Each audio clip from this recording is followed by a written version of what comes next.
Assalamualaikum warahmatullahi wabarakatuh. Ketemu kembali teman-teman dengan channel Nos bareng Yai. 2 minggu sudah berlalu, Ustadz yang tercinta, Ustadz Yahya Waloni meninggalkan kita. Meninggal dunianya beliau atau wafatnya beliau menjadi renungan yang mendalam, khususnya buat saya pribadi, di mana meninggalnya beliau begitu mudah, begitu indah, terjadi di waktu dan tempat yang mulia, sehingga membuat penasaran para audiens umat Islam, apa yang telah dilakukan beliau pada saat hidup maupun dalam kehidupannya berdakwah. Ternyata setelah membuka kembali sejarah dan dakwah-dakwah beliau, jujur sebelum ini saya tidak terlalu mengikutinya, atau dalam tanda kutip tidak terlalu menarik menurut saya. Namun setelah kematian beliau yang begitu indah, penasaran saya muncul dan menjadi sebuah perenungan buat pribadi saya. Ternyata setelah saya cek dakwah-dakwah beliau, saya mendapati begitu otentiknya beliau berjuang di jalan Allah dan tidak dibuat-buat, bukan pencitraan, bukan cari popularitas, tapi semata-mata menjalankan perintah Allah Subhanahu wa Ta'ala, Tuhan yang Maha Esa. Walaupun harus meninggalkan kemewahan dan kemudahan yang didapat sebelumnya. Saya sangat apresiasi, saya sangat menauladani. Semoga perjuangan beliau menjadi contoh dan tauladan bagi saya pribadi, terutama bagi orang-orang yang masih tertutup imannya. Ini salah satu video yang seperti biasa disampaikan dengan tanpa rasa takut, dengan keotentikannya. Selamat menyaksikan. Wassalam. Kitab Kristen itu nggak pernah ada judulnya Injil. Kitab Kristen itu judulnya New Testament, Perjanjian Baru. Nggak pernah tertulis kitab suci Kristen itu di luarnya Injil, nggak ada. Orang Kristen aja nggak mengakui, antum yang akui. Isi daripada kitab Kristen itu adalah makna filosofi spekulatif, filsafat. Makanya agama Kristen itu bukan agama samawi. Agama Kristen itu adalah agama filsafat. Menerjemahkan setiap ayat dalam Bible Kristen harus ditafsir secara filsafat. Maka mereka mentuhankan Tuhan mereka dengan cara metodologi filsafat. Selama ini kita terjebak. Orang katakan Zakir Naik katanya jago, Zakir Naik itu hebat, Zakir Naik berdebat. Kalau berdebat masih petik ayat dibandingkan dengan Quran, ambil Quran dibandingkan dengan Bible, itu bukan debat ahli, itu debat orang awam, debat alegoris, hanya mencari pemaknaan secara harfiah. Maka yang akan terjadi sama-sama kuat, lakum dinukum waliyadin. Saya kalau mau debat dengan pendeta, kalau jadi tanggal 26 Oktober, ketika duduk di meja debat, sebelum berdebat saya akan tanya, antum sudah sunat atau belum? Itu yang saya mau tanya dulu. Kenapa Bapak tanya begitu? Ya karena Tuhanmu di dalam Bible-mu sendiri disunat. Bukan dibaptis, tapi disunat. Mana yang lebih Anda percaya? Dibaptis atau disunat? Semua kata-kata yang disampaikan oleh Allah Rabbul Alamin alias Tuhan Sang Pencipta terungkap dalam ucapan dan kata-kata dari para nabi. Lalu tanya kepada orang Kristen, adakah satu nabi saja yang pernah dibaptis? Ini kalau pertanyaan ini yang ditanya kepada pendeta, saya yakin debat itu akan selesai dalam tempo 1 menit. Kebetulan di kepala saya ini ada 13.766 pertanyaan. Itu baru yang termudah. Jangan cari ayat. Dan kalau terjadi perdebatan, saya tidak akan membawa secuil kertas pun dalam meja debat. Silakan kau para pembohong, ahli kitab, pendeta, kau bawa kitabmu 1 kontainer. Seperti dulu waktu Prabowo membuktikan barang bukti 1 kontainer. Saya nggak pakai barang, nggak akan bawa kitab. Dan jangan pernah berharap saya juga akan memakai Al-Quran. Enggak, Al-Quran itu bukan kitab perbandingan. Saya sudah tonton orang berdebat, baik debat secara internasional, debat dunia, maupun debat secara nasional. Saya sudah tonton. Bukan debat ilmiah, karena dari pihak Islam bukan asli, bukanlah orang yang pernah belajar tentang Kristolog. Jadi dia nggak paham tentang antropos, visual, physical daripada Al-Masih. Saya orang yang langsung bertatapan, berhadapan dengan kultur dan budaya Israel. Tahu persis riwayat sedetil mungkin tentang orang yang bernama Isa Al-Masih, atau dalam bahasa asli di kampungnya Joshua Hamashiach. Hafal betul saya. Dunia sudah menipu kita selama ini. Orang Islam pun ikut-ikutan menyebutnya Injil Kristen palsu. Mana ada kitab Injil palsu? Injil itu adalah firman yang saya sampaikan tadi ketika Isa mengatakan akan datang min badismuhu Ahmad wa itzqala Isa ibnu Maryama ya bani Israila inni rasulillahi ilaikum musaddiqan lima baina yadaya minat Taurat umbasisra bi rasulil ya'ti min badismuhu Ahmad. Itu Injil. Kalau kita berhadapan dengan teori terkait dengan Musa, itu Taurat. Kalau kita berbicara terkait dengan ayat Quran yang menyinggung tentang Ibrahim, itu Su'ub. Kalau kita bicara tentang ayat-ayat yang menyinggung perilaku, iman, akhlak, moral daripada Daud dan Sulaiman, itu adalah Zabur. Jadi Al-Quran itu adalah kesempurnaan dari seluruh firman yang diturunkan oleh Allah kepada umat manusia, bersifat universal. Hudalin nasi wa bainati minal huda wal furqan. Jadi Al-Quran itu bukan hanya kepada umat Islam. Al-Quran itu berlaku kepada semua umat manusia. Makanya orang bilang Ustadz Yahya Waloni itu berani sekali. Bukan persoalan berani, tapi saya tidak pernah takut karena ini kebenaran. Nah itu beda orang pemberani dengan orang yang tak pernah takut karena kebenaran. Itu beda.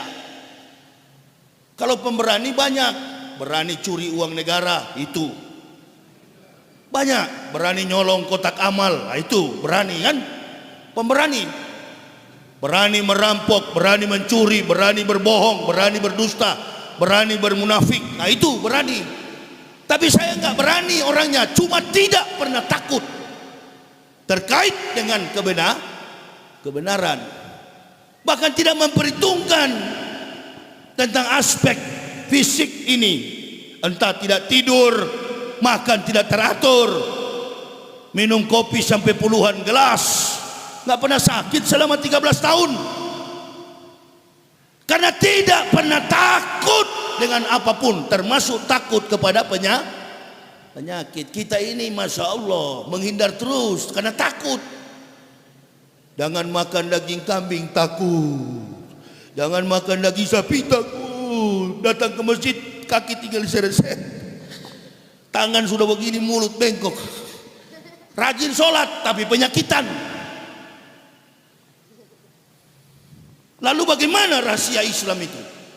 Saya 13 tahun pasrah, berserah sepenuhnya kepada Allah. Nggak ada rasa takut dan tidak berani melakukan dosa di hadapan Allah. Nah, itu jadi orang beriman begitu. Bukan persoalan berani.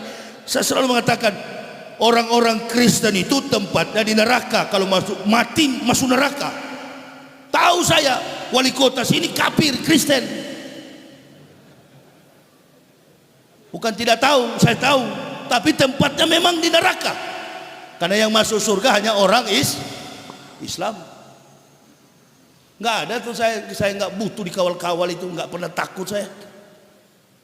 Keliling kemana-mana, my bodyguard, my boys, 2 tahun umurnya. Itu bodyguard saya. Bicara pun dia belum bisa. Jadi sifat-sifat kita yang mengenal iman tauhid yang sempurna itu, betul-betul kita beriman kepada Allah. Bukan karena kita berani. Banyak juga yang berani, akhirnya konyol di jalan. Kita berani, kita demo di jalan, berhadapan, diadu dengan polisi.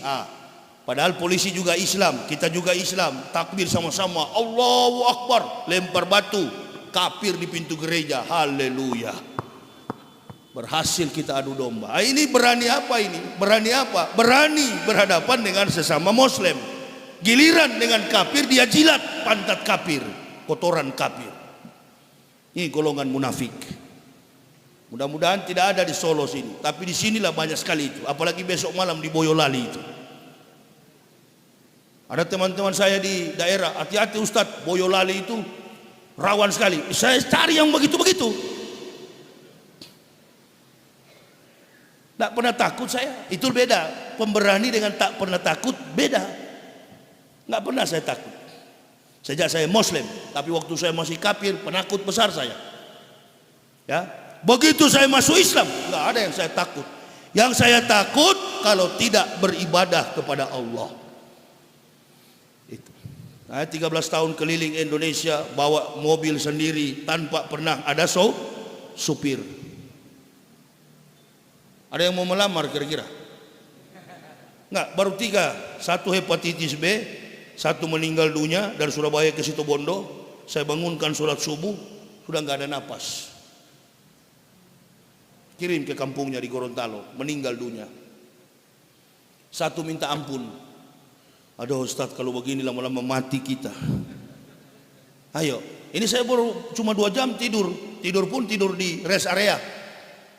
Turun dari pesawat ceramah, malamnya juga ceramah, langsung ke sini, belum pulang rumah.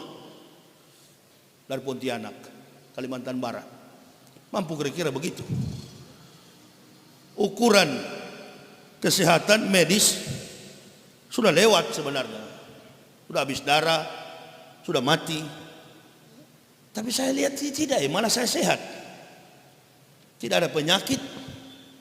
Bawa mobil ribuan kilometer, apalagi tadi saya buru-buru, kecepatannya sampai 160. Anak istri saya sudah terbiasa. Begitu saya laju lihat GPS lewat, rupa-rupanya tutup jalan keluar itu, masuk keluar lagi di Kupiar, apa itu?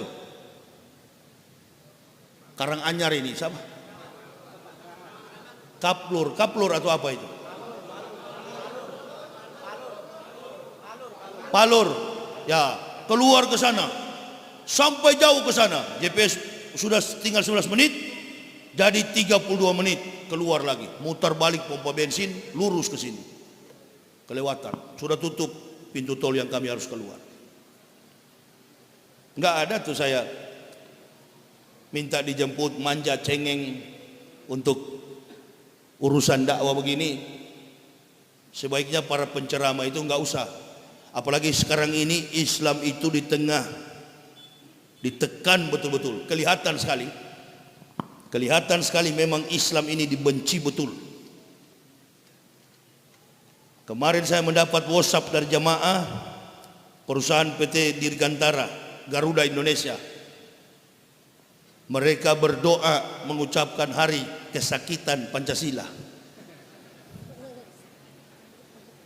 Bukan hari kesaktian, hari kesakitan Pancasila. Dia berdoa pakai doa Kristen. Innalillahi. Yang mendengar orang Islam berjilbab, bahkan ada beberapa saudara ikhwan muslim di situ. Tidak ada kafir seberani ini dari dulu-dulu, baru kali ini. Mereka juga mencoba untuk mengganggu ulama. Sementara ulama-ulama kita sibuk berpolitik, bukan mengurus umat. Yang di lapangan itu tinggal berapa orang? Saya, Tengku Zulkarnain, UAS. Saya pulang dari Pontianak, UAS masuk, gantian.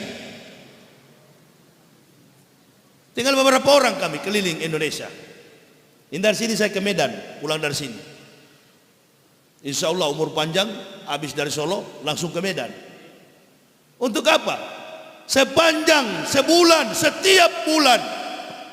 Apalagi bulan kemarin waktu saya dibully oleh kafir, 17 kafir saya Islamkan, udah ribuan. Itu namanya dakwah. Mengislamkan yang kafir, memperkokoh barisan umat Islam. Kebetulan saya ini tidak ada dalam organisasi Islam dan tidak mau bergabung dalam organisasi Islam manapun. Gak mau saya. Karena saya adalah Muslim, ahlu sunnah wal jamaah. Orang kunut saya ikutan kunut, orang tak kunut lebih cepat, lebih bagus. Saya pun tak ikut. Saya bukan FPI, saya bukan Banser, saya bukan Ansor. Pokoknya saya adalah Muslim. Dari kafir yang Allah berikan hidayah, memperkokoh iman saudara Muslim, memanggil yang kafir-kafir supaya masuk Islam. Jadi itu tugas saya. Begitu Allah berikan hidayah, saya, istri dan 3 orang anak, yang kami lakukan adalah membayar syukur kepada Allah. Nikmat hidayah yang Allah berikan, orang lain tidak Engkau berikan ya Allah. Kami sekeluarga Engkau berikan harta yang berharga. Kami akan perjuangkan Islam ini sampai titik darah penghabisan. Keliling berdakwah. Allahu Akbar.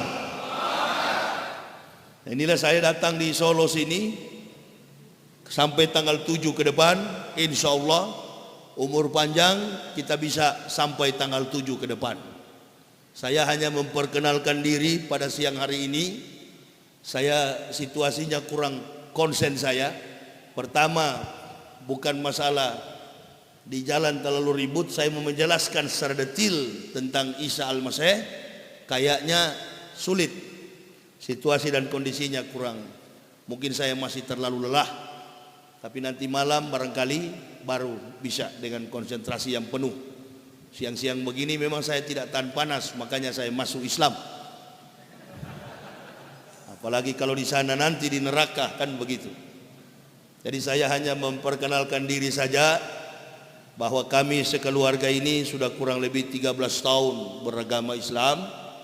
Dan begitu Allah berikan hidayah, kami sekeluarga berkeliling berdakwah, menegakkan dinul haq, dinul Islam. Sembari berdakwah, kami pun menulis buku. Ada beberapa puluh judul buku yang telah kami buat, dan kami bawa kemana-mana kami pergi dan berada. Jadi kalau ada pendeta mau melawan saya sarankan jangan satu orang lah. Kalau perlu saya tantang satu Indonesia, bikin di Istora Senayan Jakarta. Di Surabaya kemarin kan gagal, gara-gara terlalu berkoar-koar Esra Soro itu, akhirnya dicium oleh BKUG, Polres, di stopkan. Yang buat itu Abdullah Wasian Foundation. Gara-gara mulutnya si kafir itu batal. Ini si kafir ini, dia orangnya suka ganggu-ganggu saya dari dulu. 2007 diajak debat. Datang saya ke Surabaya, dia yang tidak datang. Dia viralkan. Dia bilang Yahya Waloni lari. Mana pernah saya lari? Saya lebih cepat dipanggil makan daripada dipanggil berkelahi begitu. Apalagi soal berdebat secara intelektual. Memang saya tunggu-tunggu dari lama itu. Siapa kira-kira pendeta yang mau antar nyawa ini?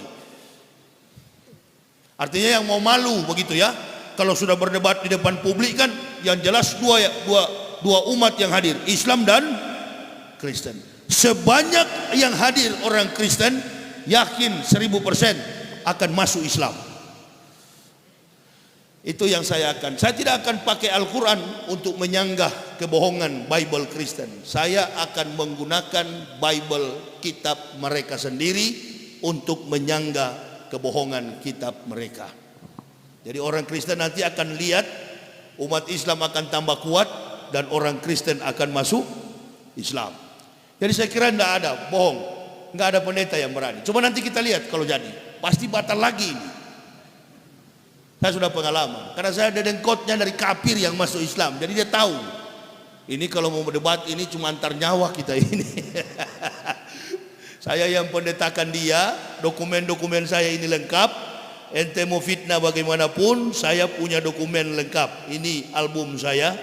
Inilah para pendeta yang saya pendetakan dulu. Ini dia mau melawan bagaimana sama saya? Otak di kepalanya itu adalah otak saya dulu.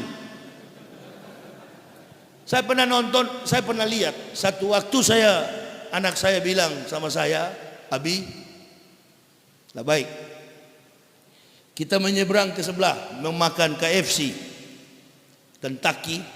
Oke, saya bilang, yuk kita ke sebelah. Sementara menunggu drive-thru, nunggu untuk pemesanan itu, ada orang gila di seberang jalan. Dia lari secepat kilat menyeberang jalan, lalu sampai dia di tong sampah.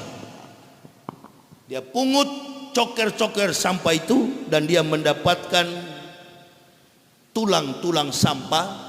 Dia makan tulang-tulang ayam itu.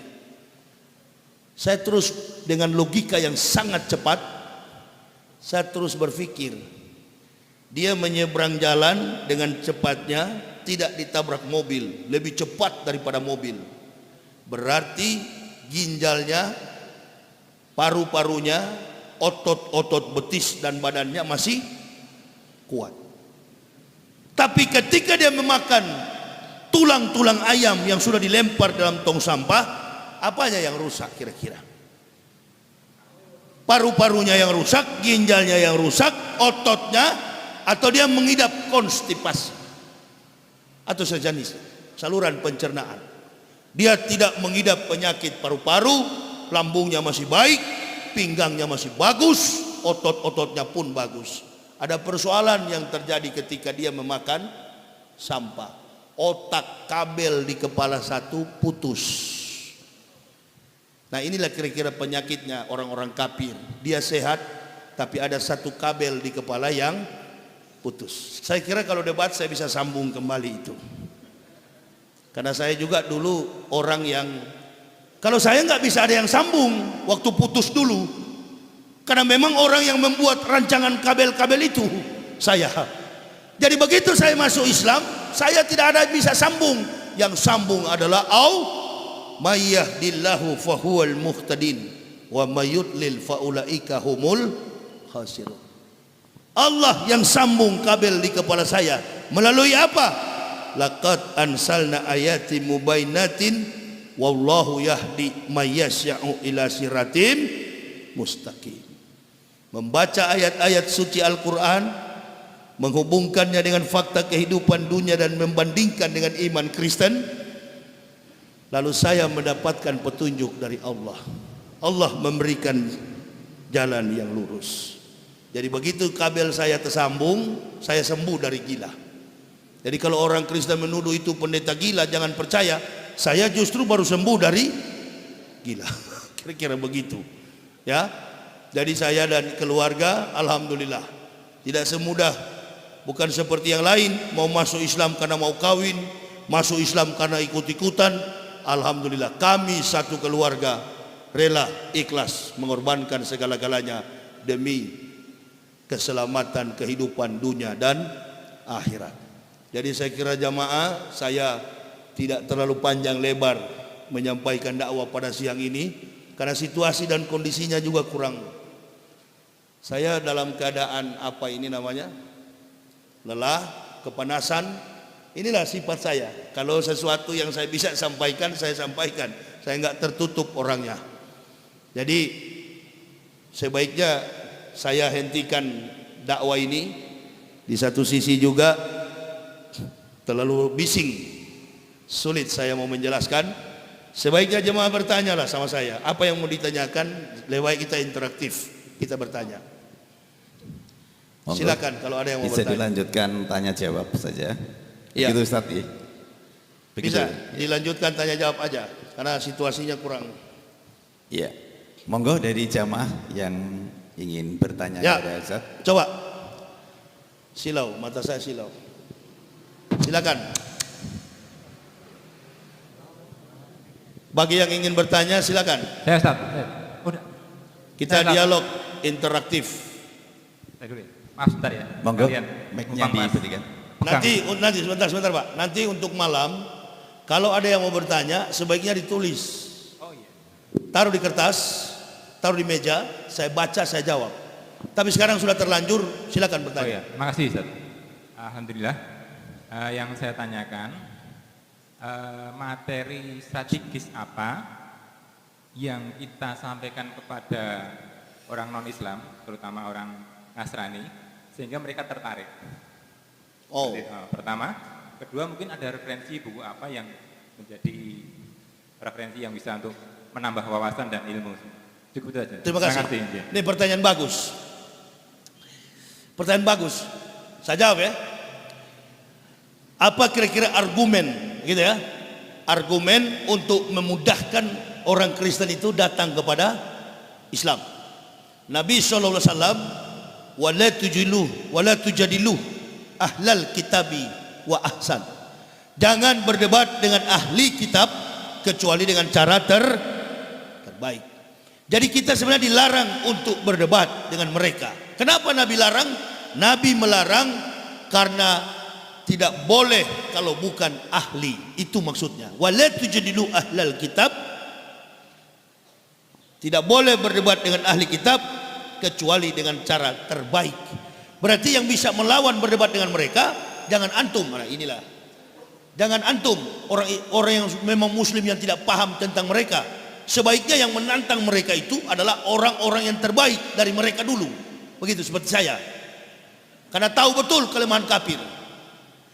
Jadi apa pertanyaan kira-kira yang lebih mudah untuk coba kita nonton waktu Zakir Naik berdebat dengan William Kimball. Kemudian Esra Soro berdebat dengan Dr. Sanihu Munir. Terkesan sama kuat.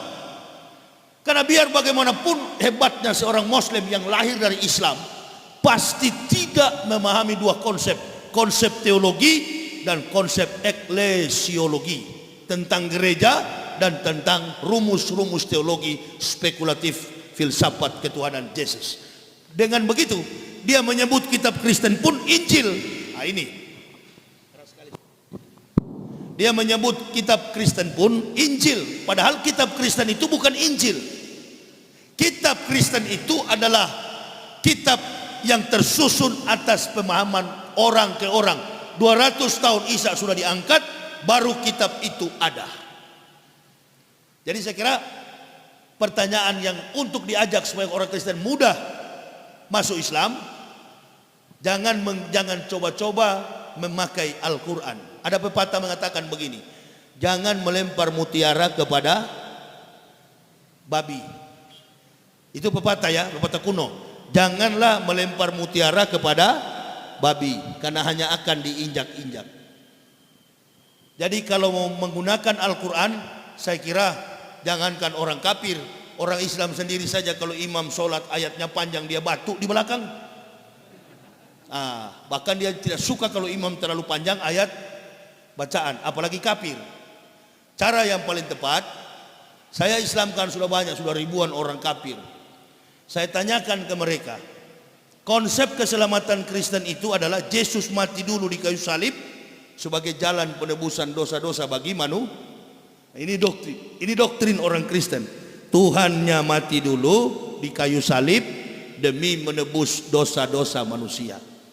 Tanyakan kepada orang Kristen, apakah Yesus yang kalian tuhankan itu betul-betul kalian percaya dia sebagai Tuhan? Pasti orang Kristen akan menjawab, ya, itu adalah Tuhan kami. Apakah Anda percaya bahwa Tuhan Sang Pencipta tidak pernah mati?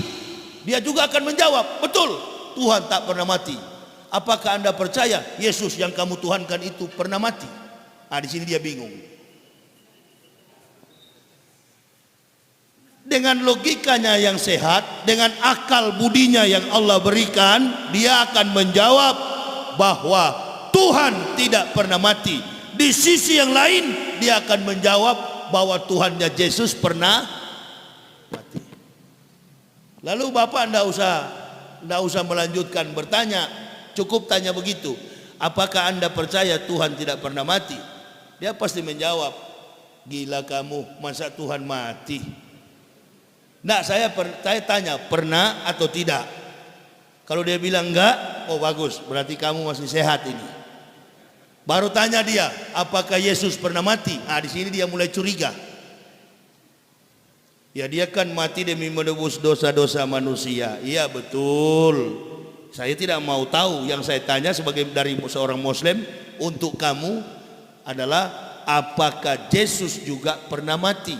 Begitu dia bilang pernah di kayu salib, baru kita tuding dia. Tadi Anda bilang Tuhan tidak mati, sekarang Yesus pernah mati. Siapa yang kamu percaya? Yang tidak pernah mati atau Yesus yang pernah mati? Nah, lalu biarkan, pukul cerita lain, tinggalkan cerita itu, nggak usah lagi di utak-atik. Biar nanti dia berpikir sendiri. Yakin 1000%, satu malam dia nggak bisa tidur, terbayang-bayang terus dengan itu. Saya begitu, karena tidak boleh kita paksa orang Kristen masuk Islam. La ikra afiddin. Tak ada paksaan untuk memeluk agama Islam. Tanya begitu. Untuk mau dialog dengan menggunakan Al-Quran, berdialog tentang ketuhanan, filsafat, berat sekali. Karena dia diajar untuk berdalih. Atau kita bilang begini, mungkin yang Bapak maksudkan mencari kelemahan Kristen. Kalau dia Tuhan, kenapa dia tergantung di kayu salib? Begitu kan? Itu pertanyaannya. Itu pendeta dengan mudah menjawab itu. Kalau pendetanya kaliber, dengan mudah. Yang kami imani, kata orang Kristen, bukan kemanusiaan yang tersalib, tetapi keilahian yang bersembunyi di dalam manusia Yesus. Itu jagonya pendeta. Makanya jangan pernah akui Yesus itu adalah Isa. Posisi Isa tetap Nabi. Yesus itu adalah Tuhan Kristen. Siapapun benda atau makhluk yang engkau tuhankan dan kemudian jadi agamamu, itu urusanmu. Tapi ketika sudah melibatkan nabi-nabi di dalam Islam, pasti kami orang Islam akan membelahnya. Itu. Ngerti maksud saya kira-kira? Sebenarnya kami ini nggak akan ganggu orang Kristen itu, tapi karena mereka selalu melibatkan bahwa Isa adalah Yesus, Yesus adalah Isa. Nah, di sini kami marah, di sini kami berusaha meluruskan. Jadi kalau hanya bertanya, kalau dia Tuhan kenapa dia tergantung di kayu salib? Oh, dengan mudah pendeta jawab itu. Dengan mudah dia akan bilang, yang kami tuhankan bukan orang yang tersalib, yang kami tuhankan adalah keilahian yang bersembunyi dalam orang, dalam manusia Yesus itu. Bapak mau jawab apa lagi?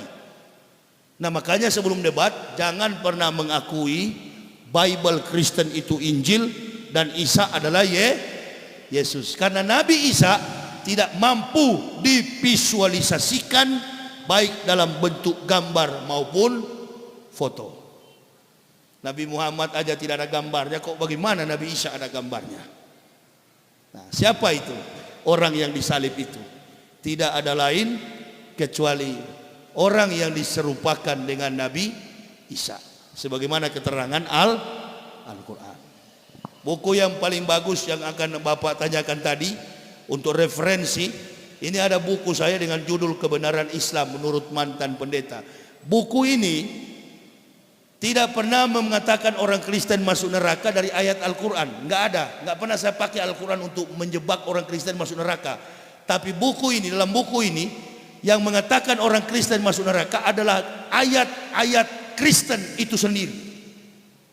Menyanggah lawan, mengalahkan lawan dengan kitab lawan. Itu. Jangan pernah mengatakan dengan Al-Quran. Kalau kita bilang dia masuk neraka karena Al-Quran, Allahu Akbar. Dia akan bilang, kitab saya mengatakan saya masuk surga. Ayo. Coba. Waktu Ustaz Somad dilaporkan terkait peristiwa salib. Ulama besar Ustaz Somad ini di kalangan umat Islam. Sekarang saya mau tanya, begitu Ustaz Somad dilapor, adakah argumen dari Ustaz Somad untuk bisa bela diri? Dia walaupun kafir, tapi dia legal di negara ini. Tetapi kalau Ustaz Somad sampai dipanggil, saya akan siap bersaksi sebagai saksi ahli.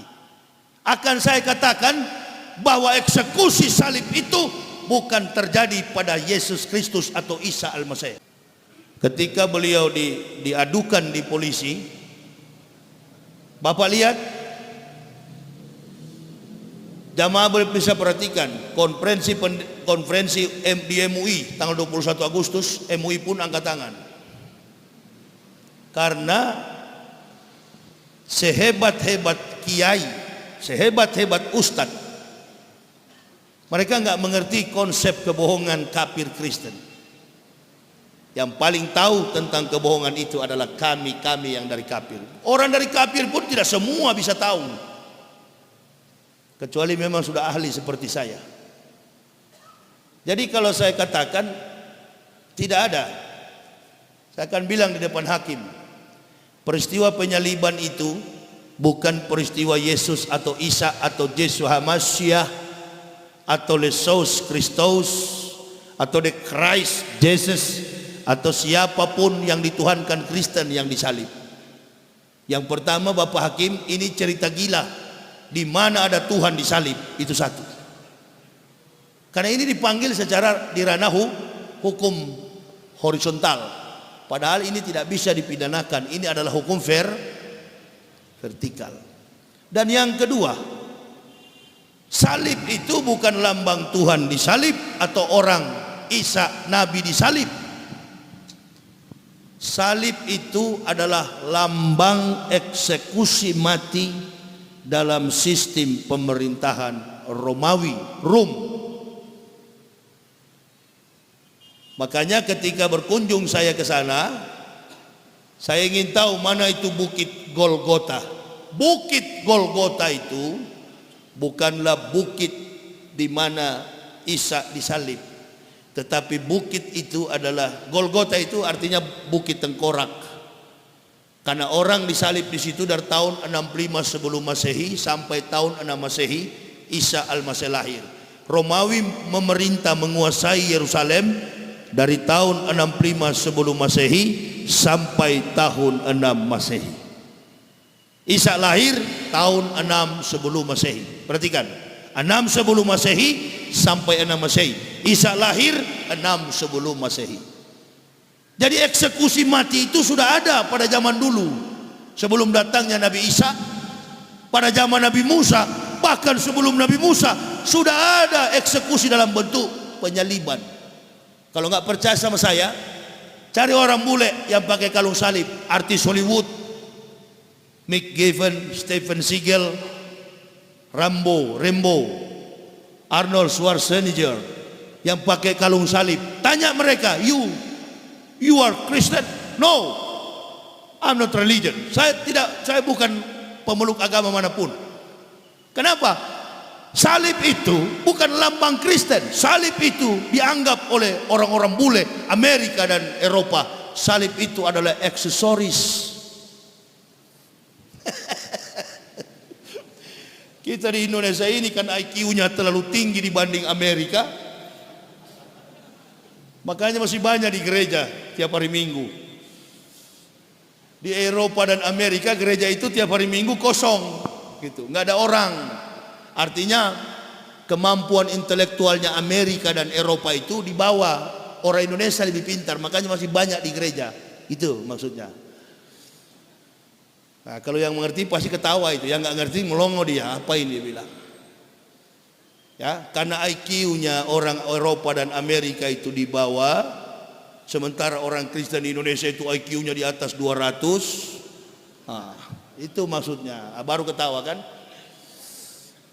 Jadi kalau mau menyerang keras tapi ilmiah supaya lawan tidak berkutik. Jangan menyerang membabi buta, kan begitu. Menyerang babi buta hanya membuat kita terpenjara. Akhirnya saya cut. Begitu saya marah di YouTube, Ustaz Somad lolos. Karena orang kafir sudah tahu, ini sudah maju. Kalau ini sudah maju, ini dedengkot kita dulu, pasti kita kalah. Saya kira nanti malam lah kita ketemu di kurang bagus. Bilang panitia nanti malam soundnya jangan terlalu keras, karena saya supaya biar tidak usah berteriak, dengan pelan-pelan saya bisa bicara. Apalagi dalam keadaan situasi masih lelah begini. Berikan kami waktu untuk istirahat, karena bukan jarak dekat perjalanan dakwah kami sampai ke sini. Jadi nanti ibu bapak untuk mengetahui kepalsuan kitab Kristen itu, nih buktinya ini banyak sekali ayat-ayat kitab yang palsu. Saya begitu masuk Islam, 8 tahun saya belajar Al-Quran, baca secara otodidak. Bahkan secara diam-diam saya membeli Iqra di pasar dan saya mulai mengejah setiap kata-kata dalam Al-Quran. Akhirnya saya bisa baca dan berguru kepada seorang ustadz di Kalimantan. 8 tahun saya baca Al-Quran.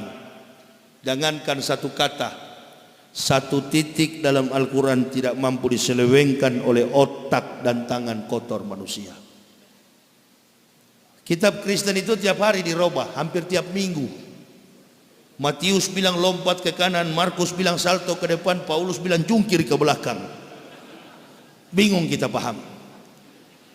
Panggil saja orang Kristen, tanya kalau ada yang mengerti kitabnya. Nggak ada yang mengerti, karena makna yang tertuang dalam kitab Bible Kristen adalah makna filsafat.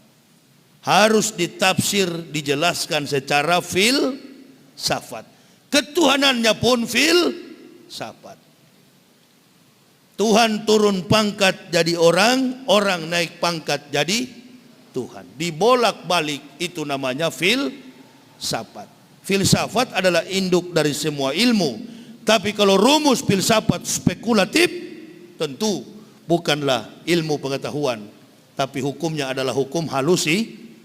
Meja ini terbuat dari kayu, pasti yang buat adalah tukang kayu. Sampai kapanpun meja tetaplah meja ciptaan, dan tukang kayu adalah pencipta. Dipaksa bagaimanapun, artinya ayat-ayat kitab suci dipaksa bagaimanapun, Tuhan jadi orang, orang jadi Tuhan, sampai botak kepala orang kafir tak bisa. Paham kira-kira? Di Islam tak ada yang begitu. Kalau Islam suka menuhankan Isa, lebih dahsyat dari ayat Kristen. Bahkan di Al-Quran dijelaskan, Isa adalah orang yang terkemuka di dunia dan akhirat. Kalau sudah bicara terkemuka di dunia dan akhirat, mudah sekali kalau difilsafatkan menjadi Tuhan. Adakah Al-Quran bisa difilsafatkan? Karena di referensi ayat yang lain dikatakan bahwa tidak ada Tuhan selain Allah. Nah inilah Al-Quran. Letak eksegesi, etika, logika, estetika ditaruh pada substansi yang benar. Semua konsep turun-turunnya ayat berdasarkan perjalanan sejarah. Kisah tentang Nabi Isa, ibunya Maryam, dijadikan sebagai judul daripada kitab. Realistis, kontekstualis, teologis, sistematis, dan rasional. Inilah kitab suci. Ini yang saya percaya. Dan tetap relevan dengan kehidupan zaman sekarang. Kehidupan yang pernah, sementara, dan akan terjadi. Al-Quran itulah sebenar-benar firman dari Allah Subhanahu wa Ta'ala. Keluar kami masuk Islam dan mengamalkan Islam dengan baik. Bukan orang Islam yang mengislamkan kami sekeluarga. Kalau orang Islam yang mengislamkan kami, mungkin sampai hari ini enggak Islam kami. Karena yang masuk penjara itu kebanyakan orang Islam. Tidak ada nama Matius, Markus, Yohanes, Stefanus, Tetanus, nah jarang. Yang masuk penjara itu kebanyakan orang Islam. Ini tidak bisa diukur secara etika, exegesis. Islam kebenarannya tidak bisa diukur dengan perbuatan akhlak moral daripada umat Islam. Kenapa? Karena ada orang yang beragama Islam kelakuannya kafir. Ada orang kafir kelakuannya Islami. Jadi tidak cocok etika moral pribadi manusia dijadikan landasan mengukur substansi sebuah agama. Agama Islam ini harus diperhatikan dari kitab suci. Orang yang paling layak sebagai panutan contoh bahwa Islam itu benar, laqad kana lakum fi Rasulillahi uswatun hasanatu liman kana yarjullaha wal yaumal akhir wa zakarallaha katsiran. Di dalam diri Rasulullah sallallahu alaihi wasallam terdapat suri teladan yang baik bagi kamu. Bagi siapa? Yaitu orang-orang yang senantiasa bersyukur dan mengingat Allah. Orang-orang yang mengharapkan yaumil akhir dan yang senantiasa bersyukur kepada Allah. Jadi ilmu yang paling tinggi dalam Islam itu adalah ilmu bersyukur. Bukan karena dia kiai, bukan dia hafiz 30 juz, bukan dia jago pidato, bukan di kepalanya bersarang ribuan hadis. Orang Islam yang hebat adalah pandai bersyukur. Banyak orang kiai kemudian jadi politikus. Nggak usah contoh jauh-jauh, Pak Maruf Amin itu. Itu ulama besar jadi politikus. Nabi katakan waspada. Isyaru salasa asnapin minanasi wahum. Waspadalah dengan 3 golongan manusia di antara kawanan umatku. Yang pertama, al ulamaul gofilun, ulama-ulama yang lalai. Yang kedua, wal fuqaraul mudahinun, orang miskin yang sombong. Dan yang ketiga, wal mutasawwifunal jahilun, orang sufi yang bodoh. Itu 3 orang yang harus diwaspadai di dalam Islam. Ulama yang lalai, miskin yang sombong, dan orang sufi yang bodoh. Orang sufi yang bodoh itu dia beribadat tanpa ilmu. Sama dengan saya baru masuk Islam.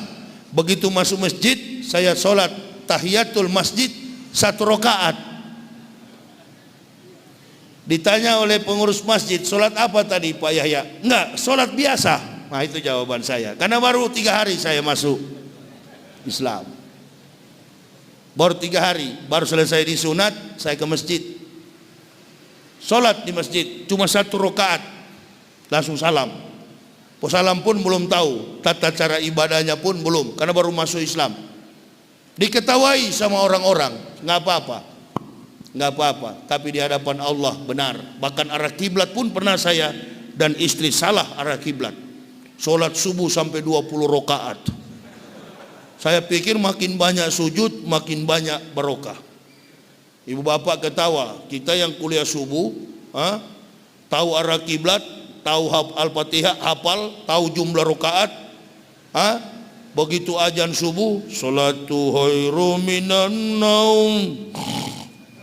1 meter dari masjid, tidak sholat berjamaah, tidak sholat subuh. Siapa yang betul kira-kira? Yang sudah tahu arah kiblat, yang tahu Al-Fatihah, suratul Fatihah dihafal, tapi tidak sholat subuh. Dibanding orang baru masuk Islam dari kafir yang sholat 20 rakaat, jumlah rakaatnya salah, kiblatnya pun salah. Mana yang betul di hadapan Allah? Saya berani katakan yang betul adalah mantan kafir yang sholat 20 rakaat. Karena dia belum tahu. Begitu siang hari saya ditegur, pergi ke pasar, beli buku yang warna kuning, tuntunan solat lengkap 5 waktu. Afdalul a'malu as-salatu khams. Jadi sekarang bukan tidak bisa solat, sekarang sudah biasa bertindak sebagai imam.